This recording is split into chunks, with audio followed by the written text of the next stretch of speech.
Menjemput Islam, Ustadz Indonesia.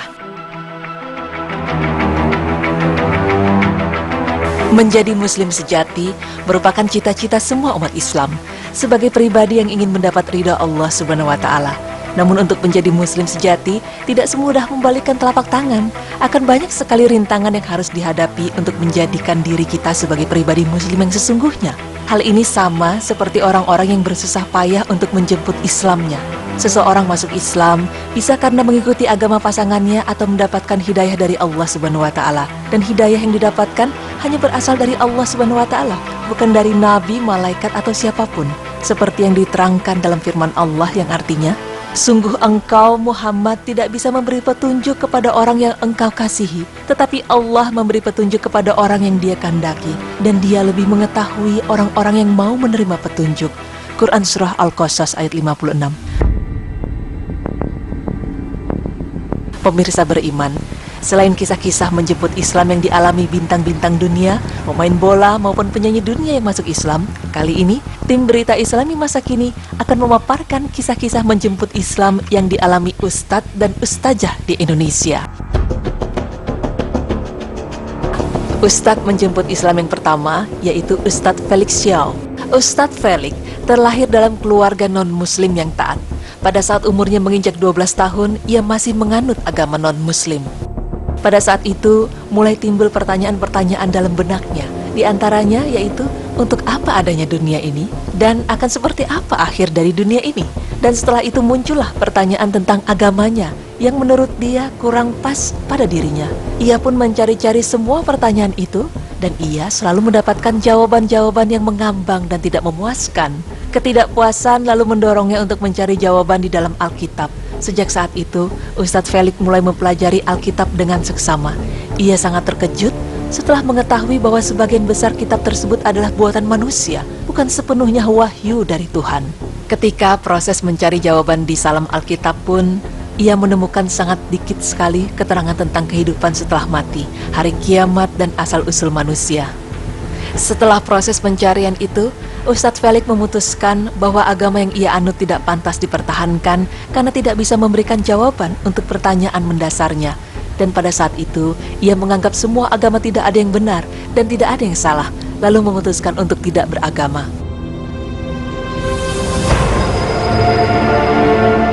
Tetapi semua pandangan itu berubah setelah 5 tahun kemudian, setelah bertemu dan berkenalan dengan ustadz muda dari Gerakan Islam Internasional yang mengenalkannya dengan Al-Quran.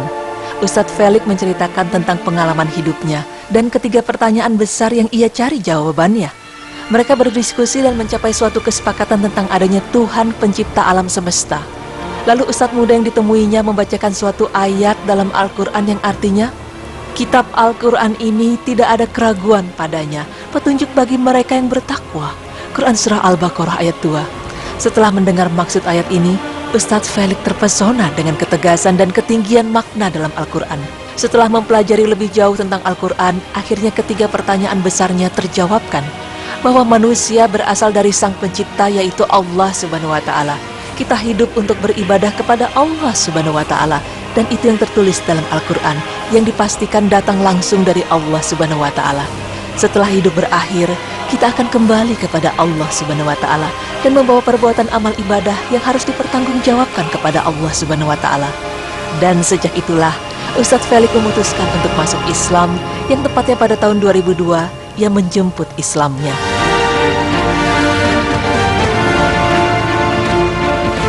Berikutnya adalah Ustadz Koko Lim, atau yang mempunyai nama asli Muhammad Usman Ansori. Di masa kecilnya ia memiliki nama Tionghoa, Lim Hai Tai. Namun sekarang ia lebih akrab disapa Koko Lim. Lim lahir di Dumai, Riau, 17 Januari 1979. Perkenalannya dengan Islam terjadi ketika dirinya menginjak kelas 2 di sekolah dasar negeri. Ketika anak-anak non-muslim seperti dirinya keluar kelas saat pelajaran agama Islam berlangsung, ia memilih tidak keluar kelas. Lim justru betah mendengarkan kisah nabi-nabi yang diceritakan oleh guru agama Islam di sekolahnya. Ketertarikannya terhadap Islam pun tumbuh. Perasaan berkecamuk dalam diri Lim kian tumbuh ketika dirinya mendengar suara azan setiap hari. Perasaan itu kian menjadi ketika mendengar takbir menjelang Idul Fitri. Bahkan ia mengaku Takbir yang ia dengar sewaktu kecil begitu merasuk dalam sanubarinya sehingga menghadirkan setetes air mata. Setelah masuk SMP, Koko Lim tetap melanjutkan tradisi tidak mau meninggalkan ruang kelas saat ada pelajaran agama Islam. Ia belajar di sekolah ini karena sekolah ini mau menerima murid yang berasal dari agama lain. Koko Lim kemudian memanfaatkan kesempatan mengikuti pelajaran agama Islam itu sebaik-baiknya. Ia berusaha membandingkan agama Islam dengan agama yang dipelajari dan dianutnya. Kegundahan mulai merasuki batin Koko Lim. Setelah berkonsultasi kepada kakaknya Muhammad Abdul Nasir Lim Hai Seng yang lebih dulu masuk Islam, akhirnya ia memutuskan untuk menjadi mu'alaf ketika naik kelas 3 SMP. Setelah masuk Islam, kehidupan Koko Lim tak serta-merta membaik. Justru sebaliknya, ia harus pindah dari rumah karena ayahnya sangat marah dan mengusirnya dari rumah. Sejak itu ia diasuh oleh seorang ulama Riau bernama Kiai Haji Ali Muhsin. Ulama itulah yang mendorong tekadnya untuk menjadi dai. Pemirsa beriman, itulah contoh-contoh Ustadz Indonesia yang menjadi mu'alaf dengan hidayah yang diberikan Allah Subhanahu wa Ta'ala kepadanya. Mereka memutuskan untuk menjemput Islamnya lewat berbagai cara dengan mempelajari seluk-beluk mengenai agama Islam. Memang tidak bisa dipungkiri bahwa agama Islam adalah agama yang hakiki dan Islam adalah agama yang sesuai dengan fitrah manusia.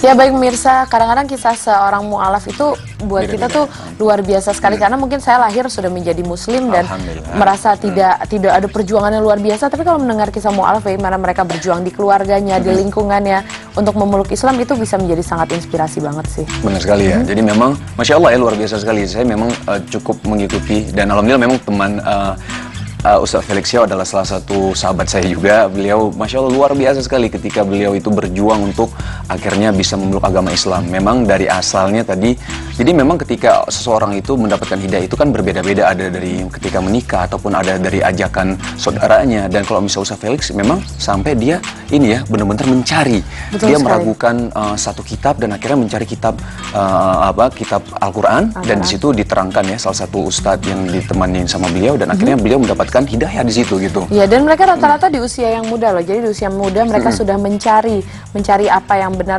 dan mereka merasa yakin buat hati mereka itu luar biasa banget. Tapi yang Masya Allah tuh ya apa? Karena mereka itu baru belajar Islam bukan semenjak dari kalau kita kan dari kecil kan. Betul banget. Dan mereka ini belajarnya baru. Misal Ustaz Felix baru waktu kuliah, tapi Masya Allah ilmunya luar biasa sekali ya. Ya, semoga bisa menjadi contoh yang baik juga buat Amin. kita. Baik pemirsa, setelah ini kita akan kembali lagi, oleh karena itu jangan kemana-mana, tetap di Berita Islami Masa Kini.